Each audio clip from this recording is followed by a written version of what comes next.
Assalamualaikum warahmatullahi wabarakatuh. Perkenalkan, nama saya Alisa Anggraini, Prodi Teknik Informatika semester 5. Saya akan mempresentasikan tugas UAS,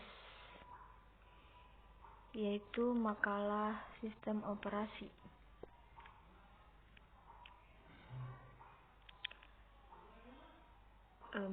Sistem operasi merupakan sebuah penghubung antara pengguna dari komputer dengan perangkat keras komputer sebelum ada sistem operasi. Orang hanya menggunakan komputer dengan menggunakan sinyal analog dan sinyal digital.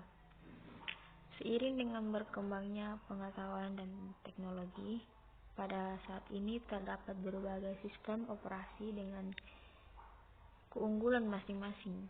Untuk lebih memahami sistem operasi, maka sebaiknya perlu diketahui terlebih dahulu beberapa konsep dasar mengenai sistem operasi itu sendiri.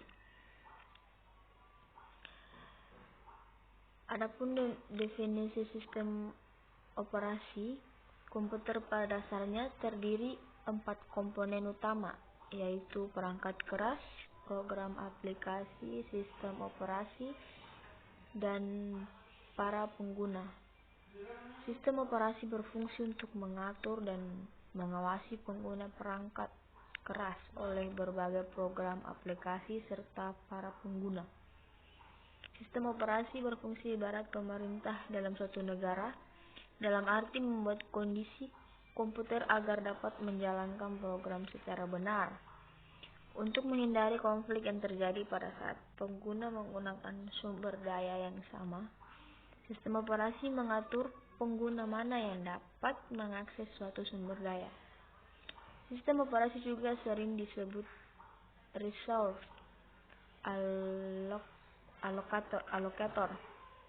Satu lagi fungsi penting sistem operasi adalah sebagai program pengendali yang bertujuan untuk menghindari kekeliruan atau error dari pengguna komputer yang tidak perlu. Sasaran sistem operasi mempunyai 3 sasaran, yaitu 1. Kenyamanan, yaitu membuat pengguna komputer menjadi lebih nyaman. 2. Efisien, yaitu agar pengguna sumber daya dalam sistem komputer dapat digunakan secara efisien. 3. Mampu berevolusi, yaitu dalam membangun sistem operasi dimungkinkan untuk lebih mudah dalam pengembangan, pengujian, serta penggunaan sistem-sistem yang baru. Layanan sistem operasi yang baik menurut Tannenbaum harus memiliki layanan seperti 1. Pembuat program, yaitu sistem operasi menyediakan fasilitas dan layanan untuk membantu para pemrogram untuk menulis program. 2. Eksekusi program, yang berarti instruksi dan data-data harus dimuat ke memori utama. Perangkat-perangkat masukan atau keluaran dan berkas harus diinisialisasi, serta sumber daya yang ada harus disiapkan. Semua itu harus ditangani oleh sistem operasi. 3. Pengaksesan atau 1:0 device, artinya sistem operasi harus mengambil alih sejumlah instruksi yang rumit dan sinyal kendali agar pemrograman dapat berpikir sederhana dan perangkat pun dapat beroperasi. 4. Pengaksesan terkendali terhadap berkas, yang artinya disediakan mekanisme proteksi terhadap berkas untuk mengendalikan pengaksesan terhadap berkas. 5. Pengaksesan sistem, artinya pada pengaksesan digunakan bersama share system. 6. Fungsi pengaksesan, yaitu menyediakan proteksi terhadap sejumlah sumber daya dan data dari pemakai serta menyelesaikan konflik-konflik dalam perebutan sumber daya. 7. Deteksi dan pemberian tanggapan pada kesalahan, yaitu jika muncul permasalahan muncul pada sistem komputer, maka sistem operasi harus memberikan tanggapan yang menjelaskan kesalahan yang terjadi serta dampaknya terhadap aplikasi yang sedang berjalan. 5. Accounting, yang artinya sistem operasi harus bisa mengumpulkan data statistik, penggunaan beragam sumber daya, dan memonitor parameter kinerjanya. Sistem operasi komputer dewasa ini sistem komputer multiguna terdiri dari CPU serta sejumlah device controller yang dihubungkan melalui bus yang menyediakan akses ke memori. Setiap device controller bertugas mengatur perangkat yang tertentu, contohnya disk drive, audio device, dan video display. CPU dan device control dapat dijalankan secara bersamaan, namun demikian diperlukan mekanisme sinkronisasi untuk mengatur akses memori. Pada saat pertama kali dijalankan atau pada saat boot, terdapat sebuah program awal yang mesti dijalankan. Program awal ini disebut program bootstrap. Program ini berisi semua aspek dari sistem komputer, mulai dari register CPU, device controller, sampai isi memori. Instruksi merupakan bagian penting dari sistem arsitektur komputer. Setiap sistem komputer memiliki mekanisme yang berbeda. Interupsi bisa terjadi apabila perangkat keras atau perangkat lunak minta dilayani oleh prosesor. Apabila terjadi interupsi, maka prosesor menghentikan proses yang sedang dikerjakannya, kemudian beralih mengerjakan service rutin untuk melayani interupsi tersebut. Setelah selesai mengerjakan service rutin, maka prosesor kembali melanjutkan proses yang tertunda. Satu struktur bagian ini akan membahas struktur interupsi dan DMA serta perbedaan dalam penanganan interupsi. 2. Interupsi. Untuk memulai operasi, CPU milu register yang bersesuaian ke device controller. Sebaiknya device controller memeriksa isi register untuk kemudian menentukan operasi apa yang harus dilakukan. Pada saat operasi dijalankan ada dua kemungkinan, yaitu sinkronus dan asinkronus. Pada sinkronus sinkronus kendali dikembalikan ke proses pengguna setelah selesai dikerjakan. Sedangkan pada asinkronus kendali dikembalikan ke proses pengguna tanpa menunggu proses selesai, sehingga proses penggunaan dapat dijalankan secara bersamaan. Struktur DMA, Direct Memory Access, sesuai metode penanganan di mana device controller langsung berhubungan dengan memori tanpa campur tangan CPU. Setelah minset, buffers, pointers, dan counters untuk perangkat, device controller mentransfer blok data langsung ke penyimpanan tanpa campur tangan CPU. DMA digunakan untuk perangkat dengan kecepatan tinggi. Hanya terdapat satu interupsi setiap blok, berbeda dengan perangkat yang mempunyai kecepatan rendah, di mana interupsi terjadi untuk setiap byte. 4.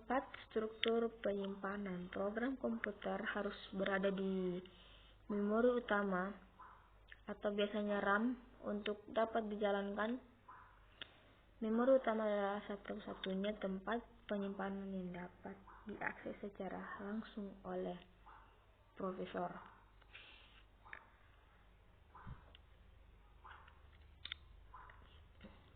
Memori utama. Hanya memori utama dan register merupakan tempat penyimpanan yang dapat diakses secara langsung oleh prosesor.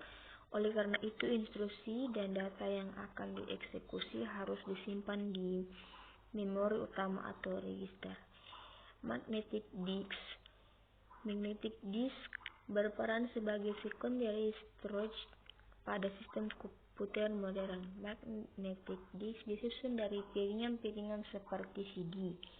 Kedua permukaan piringan diselimuti oleh bahan-bahan magnetik. Permukaan dari piringan dibagi menjadi track yang memutar, yang kemudian dibagi lagi menjadi beberapa sektor. Manajemen proses adalah keadaan ketika sebuah program sedang dieksekusi. Sebuah proses membutuhkan beberapa sumber daya untuk menyelesaikan tugasnya.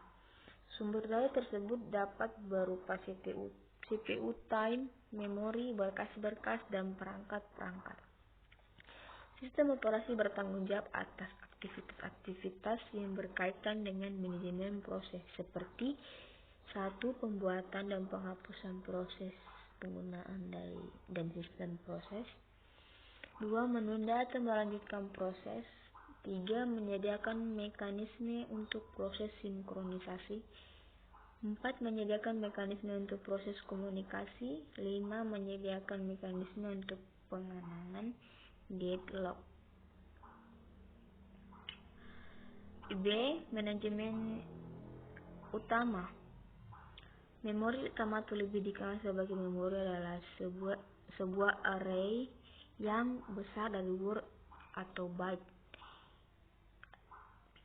atau bit yang ukurannya mencapai ratusan, ribuan, atau bahkan jutaan. Setiap word atau bit mempunyai alamat tersendiri.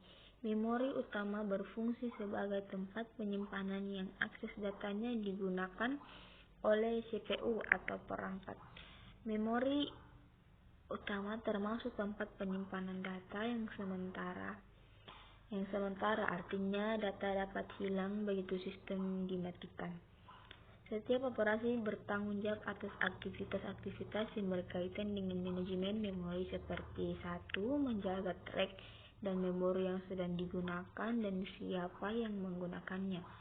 2. Memilih program yang akan di-load ke memori. 3. Mengalokasikan dan mendelokasikan ruang memori sesuai kebutuhan. Dan C. Manajemen secondary storage. Data yang disimpan dalam memori utama bersifat sementara dan jumlahnya sangat kecil. Oleh karena itu, untuk menyimpan keseluruhan data dan program komputer dibutuhkan secondary storage yang bersifat permanen dan mampu menampung banyak data. Contoh dari secondary storage adalah hard disk, disket, dan lain-lain. Sistem operasi bertanggung jawab atas aktivitas-aktivitas yang berkaitan dengan disk management seperti free space management, alokasi penyimpanan, dan penjadwalan disk. D. Manajemen sistem sering disebut device manager, menyediakan device driver yang umum sehingga operasi dapat seragam atau membuka, membaca, menulis, menutup. E. Manajemen berkas. Berkas adalah kumpulan informasi yang berhubungan sesuai dengan tujuan pembuat berkas tersebut. Berkas dapat mempunyai struktur yang bersifat hierarkis, direktori, volume, dan lain-lain. Sistem operasi bertanggung jawab 1. Pembuatan dan penghapusan berkas. 2. Pembuatan dan penghapusan direktori. 3. Mendukung manipulasi berkas dan direktori. 4. Memetakan berkas ke secondary storage. 5. Membackup berkas ke media penyimpanan yang permanen. F. Sistem proteksi. Proteksi mengacu pada mekanisme untuk mengontrol akses yang dilakukan oleh program, prosesor, atau pengguna ke sistem sumber daya. Mekanisme proteksi harus 1. Bisa membedakan antara pengguna yang sudah diberi izin dan yang belum. 2. Bisa menentukan pengontrolan yang akan dilakukan terhadap sumber daya. 3. Bisa memberikan punishment terhadap kesalahan yang terjadi. G. Jaringan. Sistem terdistribusi adalah sekumpulan prosesor yang tidak berbagi memori atau clock. Tiap prosesor mempunyai memori sendiri. Prosesor tersebut terhubung melalui jaringan komunikasi. Sistem terdistribusi menyediakan akses pengguna ke bermacam sumber daya sistem. Akses tersebut dapat menyebabkan 1. Meningkatnya prosesi komputasi, 2. Meningkatnya ketersediaan data, 3. Meningkatnya kehandalan. Sistem call menyediakan interface antara program atau program pengguna yang berjalan dan bagian OS. Sistem call menjadi jembatan antara proses dan sistem operasi. Sistem call ditulis dalam bahasa assembly atau bahasa tingkat tinggi yang dapat mengendalikan mesin atau bahasa C. Perancangan sistem dan implementasi. Target dan pengguna sebuah sistem operasi harus nyaman digunakan, mudah dipelajari, dan dapat diandalkan, aman dan cepat. Sedangkan target untuk sebuah sistem operasi harus gampang dirancang, diimplementasi, dan dipelihara sebagaimana fleksibel, error, dan efisien. Sistem generation. Sistem operasi dirancang untuk dapat dijalankan di berbagai jenis mesin yang mana setiap sistemnya harus dikonfigurasi untuk tiap komputer. Program sysgen mendapatkan informasi mengenai konfigurasi khusus dari sistem perangkat keras seperti 1. Booting, yaitu memulai komputer dengan meload kernel. 2. Bootstrap program, yaitu kode yang disimpan di kode ROM yang dapat menempatkan kernel, memasukkannya ke dalam memori, dan memulai eksekusinya. Ya, sekian presentasi tugas saya. Itu saja.